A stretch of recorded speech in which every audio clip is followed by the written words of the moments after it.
Some affiliates, they create websites to focus on a certain market or category of keywords, or sometimes even certain sports. But what happens is they focus so much on their key market that they don't realize that there is a lot of unwanted or left traffic which is coming to the website which they don't monetize. You're listening to 15-Minute Mastery, a show that empowers you with insights from leading iGaming experts to enhance your personal or business performance. The show is brought to you by the AI-powered data analytics platform Blask and supported by tech-driven affiliate and media company Already Media, Lala Stars, the leading casino partnership program, and Next.io, the world's iGaming community.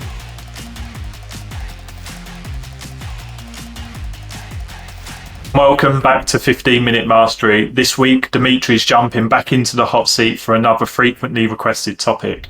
In today's episode, we're exploring the keys to growing an affiliate business.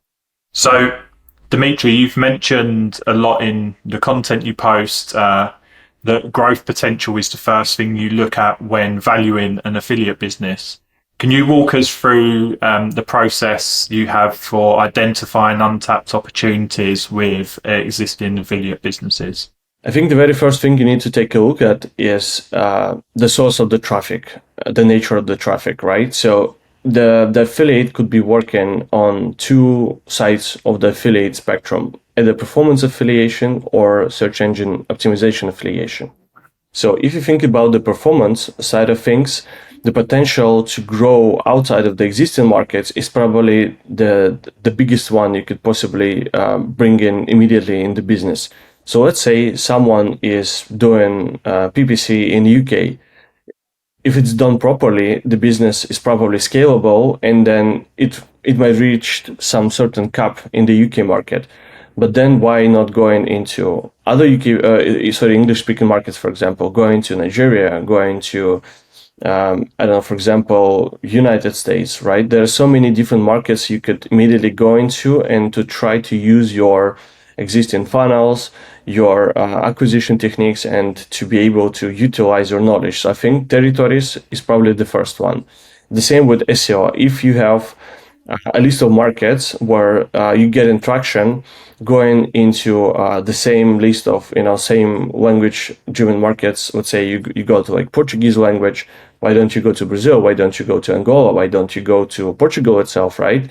So I think the markets is probably the biggest one. Second is working with the existing traffic. So this is mostly tied to the SEO affiliates, because some affiliates, they create websites to focus on a certain market or category of keywords, or sometimes even certain sports. But what happens is they focus so much on their key market that they don't realize that there is a lot of unwanted or left traffic which is coming to the website which they don't monetize. So I think this could be probably the biggest growth opportunity.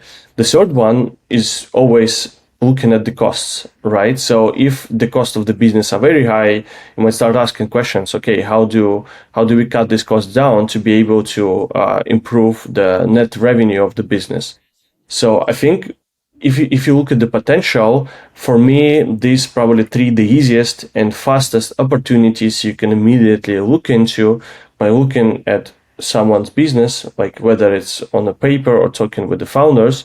And these kind of businesses, based on my experience, could be facing an immediate monstrous growth. Sometimes this can be 3x, sometimes this can be 10x. And I think some of the companies I didn't manage to work within the last few years, we've managed to do even 10x probably in the last within 1 month after getting hands-on immediately on the business. So I think these are three of the key things I'm looking at in terms of the potential of the affiliate business. Yeah, that's really interesting. And I know one other aspect you've spoken a lot about before is access to the existing team, especially if they have local knowledge that the current affiliate business doesn't have access to. So what qualities do you look for in the existing team, and how do you ensure that they stay motivated post acquisition if you decide to keep them on? So the affiliate business, once again, if it's performance marketing driven, then it's completely different from SEO driven, because with SEO affiliate business, your main obviously people is your main asset, but outside of people, website, existing affiliate accounts, and rev share, which is rolling, I guess, are your main assets. So let's say the SEO driven business, the team left tomorrow after you acquired the asset. Means that you still got the website, which is ranking well, which got a lot of new revenue coming into the website every month. But let's say you're buying a Google PPC team, and the team is gone tomorrow. Your business is gone tomorrow. So I think your question in this case is twofold, and should be also considered from the angle of the traffic nature perspective. But in order to keep the team motivated in both cases, I think the best possible way is to give them some skin in the game.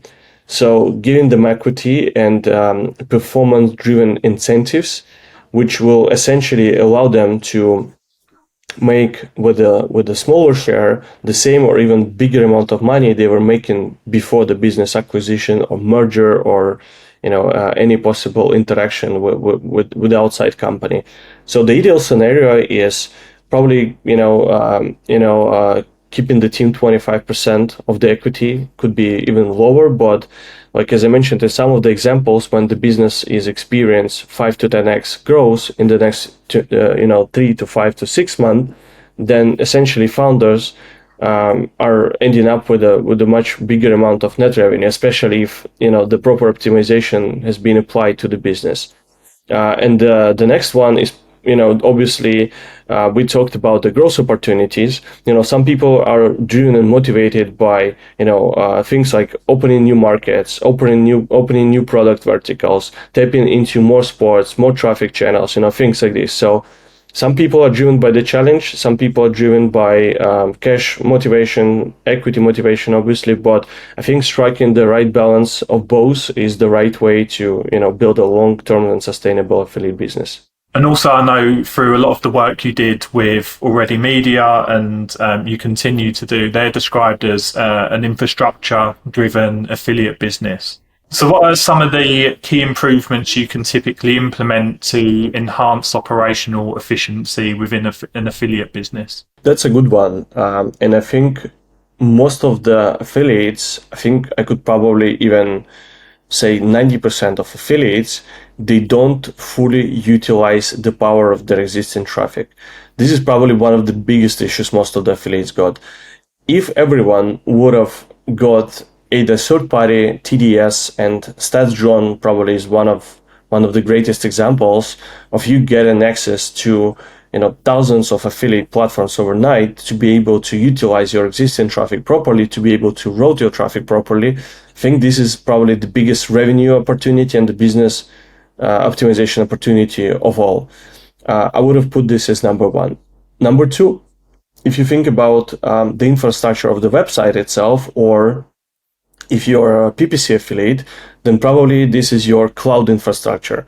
How fast your website is loading, how easy your website is accessible from numerous of locations around the world, how well your website is optimized for mobile. We keep saying probably for like 10 years plus how it's important to have a mobile optimized website, but how many of these websites are actually fully mobile optimized? So you mentioned already media. We've acquired pokerlistings.com in January this year, but we probably rebuilt the whole website from scratch because it wasn't really well optimized for mobile. It wasn't really well optimized for all the territories the business operated in, etc.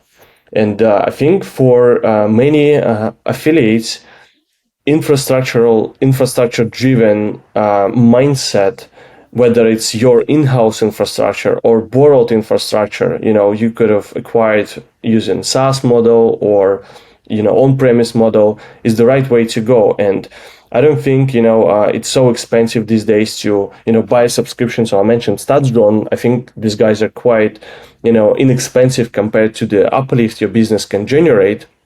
We're getting the access to the right tracking and stat aggregation techniques. So I think the path already media has taken is a very complicated, very, I'd say, self-sustainable path, and it's very hard to walk. And I don't suggest most of the affiliates listening to this right now to walk the same path, because it's very expensive, it's very long term, and it drags a lot of resources. So what I'm suggesting instead to apply this infrastructure-driven mindset with a set of existing tools in the market, and to try to find a set of tools for every stage of your business, starting with running your P&L, running your accounting, going all the way into merging all the affiliate stats into one place and getting rid of spreadsheets and outdated tracking techniques.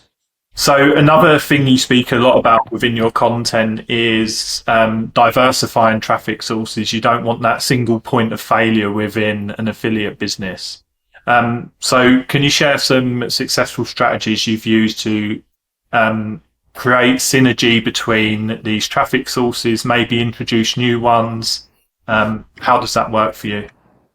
Right. I think also looking at it from two sides of the coin, performance affiliates and SEO-driven affiliates, it all comes down to the same question. How do I diversify my traffic sources, and how do I make my business more sustainable? And thinking about it these days, when both of these businesses are becoming more fragile with the introduction of AI from Google and other advertising networks, this is where you start caring more about your players' data, not just blindly passing through your player contacts, not player contacts, but players towards the links, right? You start thinking more about, how do I collect the audience? How do I retain this audience? How do I cross-sell this audience?